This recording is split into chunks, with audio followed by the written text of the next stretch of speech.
I've got 8 random questions here, and you get 3 rolls on the tower, and whatever I roll for you, that's where we start at least.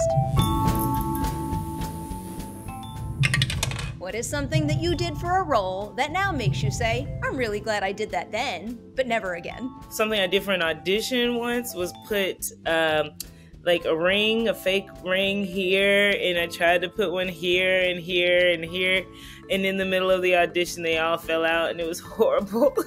It just was like everything was going wrong.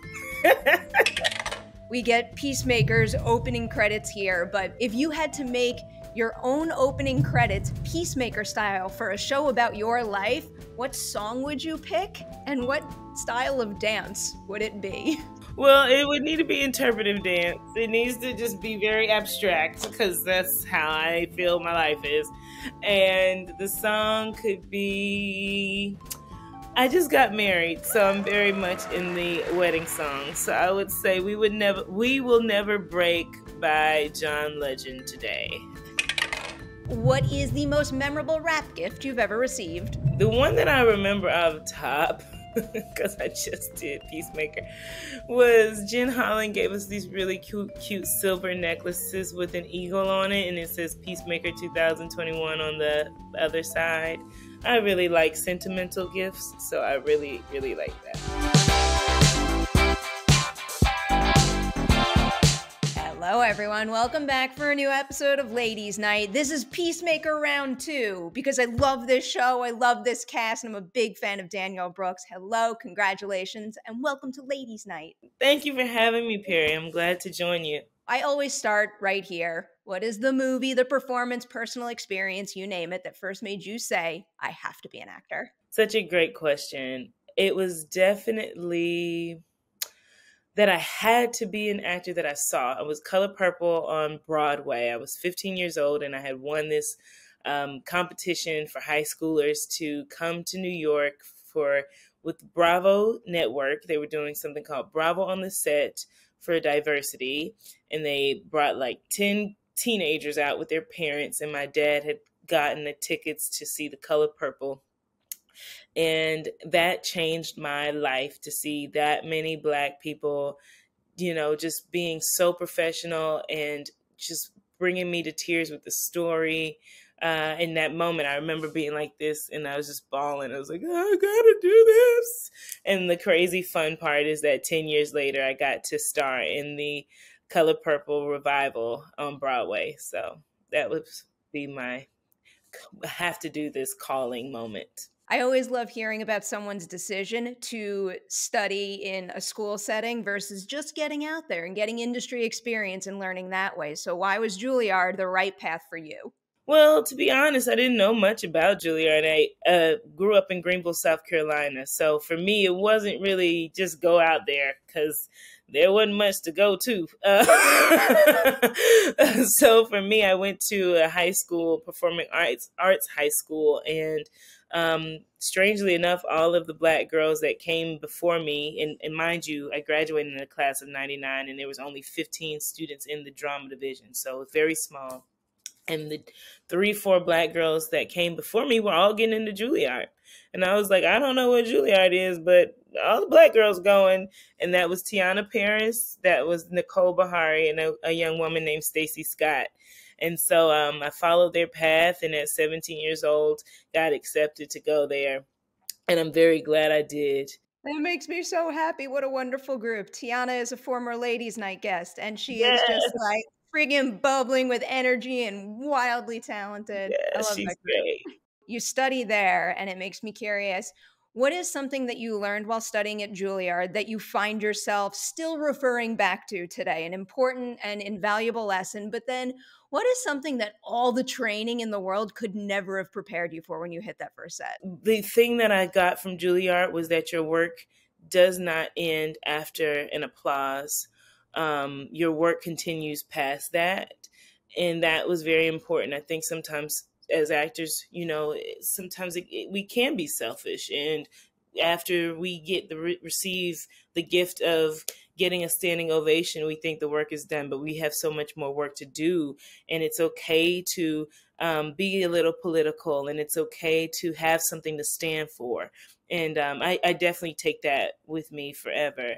Something that all of the studying in the world could not have prepared me for would be for Orange is the New Black.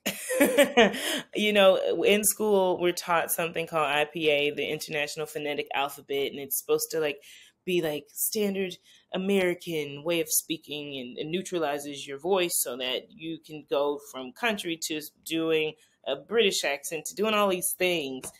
And with Orange, I just needed to be myself. I needed to bring what I knew. There was technical things that I have definitely taken from Juilliard to play that character, but there were so many things that like I had to let go of the training to play Tasty. Another thing that I love talking about on this show is making big decisions, especially when you're choosing between two great opportunities. And I was reading a little bit about your history, and I read that you were doing, I think, 2 productions at a Shakespeare Theater Company, and you left them to commit to Orange is the New Black. And, you know, I know we know now that that show is huge and Netflix is the biggest thing in the world, but back then that wasn't the case. So when you were making that decision, was there any, you know, like, should I or shouldn't I, or was it still a no-brainer that Orange is the New Black was the right move? Yeah, no, it definitely was not the fact that Orange is the New Black was the right move. I definitely struggled with, I debated on taking the job because at the time I had finally gotten to be in regional theater, doing A Servant of Two Masters with the director that I went to school with. He was a teacher of mine, and I was in awe that he just allowed me this final to the moment to have this opportunity. I was so thrilled, you know, probably making like $1,000 every 2 weeks or something. And I was so happy. We were on hiatus for 2 weeks until we were going to our next state. And my team was like, we have this audition for you. At the time, it was for 1 episode. And they were like, we have this audition. I went in, ended up getting the job, and almost did not take that job because the first scene of Orange, they asked me to be topless because it was a shower scene with Taylor Schilling, and I said, "You got those TV titties in the shower," and I almost didn't take it because I was nervous to have to show the girls, but I ended up not having to show the girls, and I ended up not doing, you know, finishing that theater show. But the opportunity changed my life, and in turn gave me this opportunity to be in Peacemaker because James Gunn was a big fan of Orange, and in turn liked my work and was like, yo, I would love for you to be a part of my show. And that's how we're here. So James Gunn's got good taste. Yes, he does. All right. The very beginning of Peacemaker. Now, what was your very first impression of the role going into the audition process? And then how did that first impression compare to the version of the character we see in the final product? You know, Perry, there's something that happens with an actor when they don't have to audition. So I didn't have to audition for this. James Gunn was just like, you're my girl. But it's terrifying because you don't know if you're really what they want. When you audition, you know. You got the audition, they said yes to you, everybody had to approve you, and they had to approve you even if you are chosen. But you still never know until you get on set. So I was terrified in that first few days. I remember I think it was first or second day I was on set, James asked me to improv. And he had me go and go because he loves, you know, giving people an opportunity to do their own thing. And I improv'd, and it was so funny. James would not stop laughing. He ended up using a lot of it. And Steve A.G., my castmate, sitting there taping it. We're all breaking character. We even got Jan Cena to break a little bit, which is very hard. But it was nerve-wracking, and but it's the cool thing about, like, you do good work, you do the work so that you can get more work. And that's what Orange did for me. It gave me a chance to do something so huge in my next project. Can I guess what that scene was? Yeah, please. It it's totally the group introduction scene, isn't it? I'm sitting there and I'm watching it and I'm absolutely loving it and I'm thinking like this is James Gunn being smart and knowing when to let an actor just go. And I could have probably watched that for another like 10 minutes. I really hope that they do that, Perry. We should pitch that to them, like, because they have outtake. They need to make a whole tape of it. It's so funny.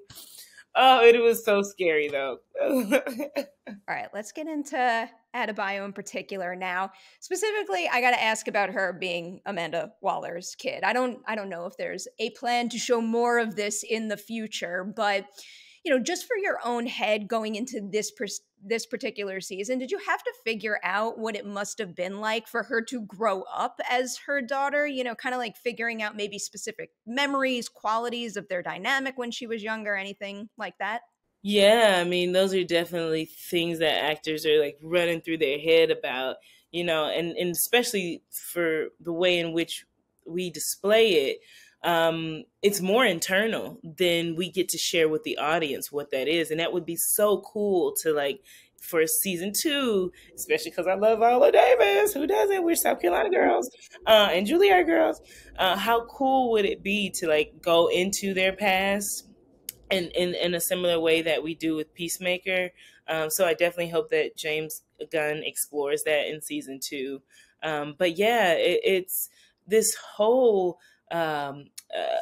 internal struggle with dealing with her mom and having to be grateful for this job that so that she can provide for her family, her wife, but at the same token trying to operate in a way that she knows is best for her and what's right for her to do, and not just what her mother's telling her to do, which brings such a beautiful parallel between her, Adebayo, and Peacemaker. They're both struggling with the same thing. They're so freaking different, but yet their biggest challenge right now is the same challenge.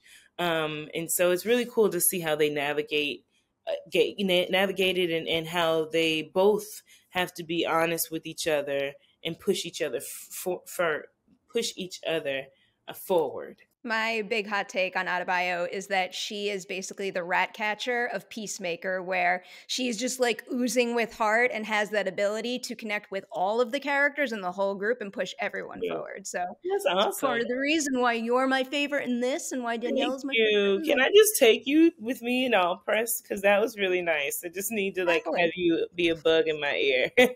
The fight between Adebayo and Harcourt in the motel room.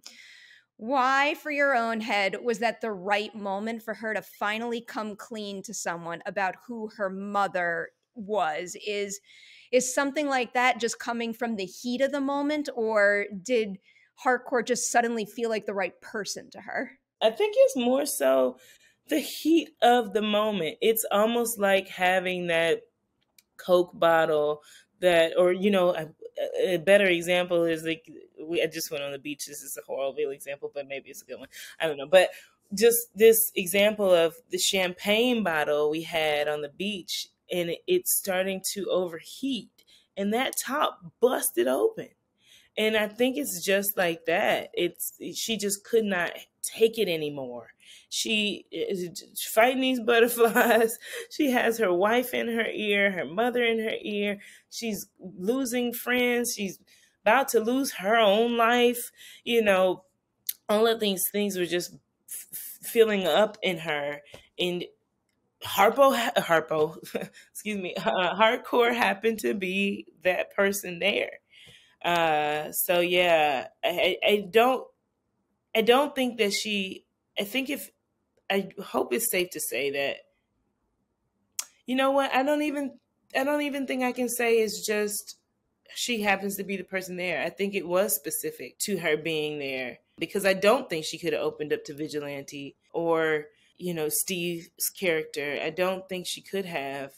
So maybe it was also like a woman to woman moment of like, sister, please understand my burden right now.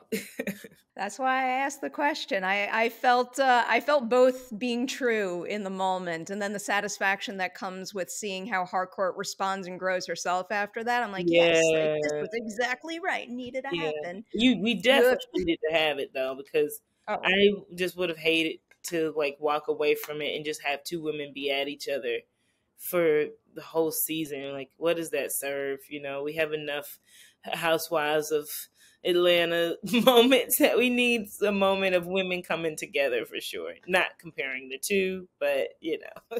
congratulations. The Suicide Squad was one of my favorite movies of 2021, so I went into this with like too high expectations, and you guys met those expectations, and now I have another thing from James Gunn's DC brain to absolutely adore. So thank you and congratulations. Thank you. You're awesome. Thank you, Perry. You're really great.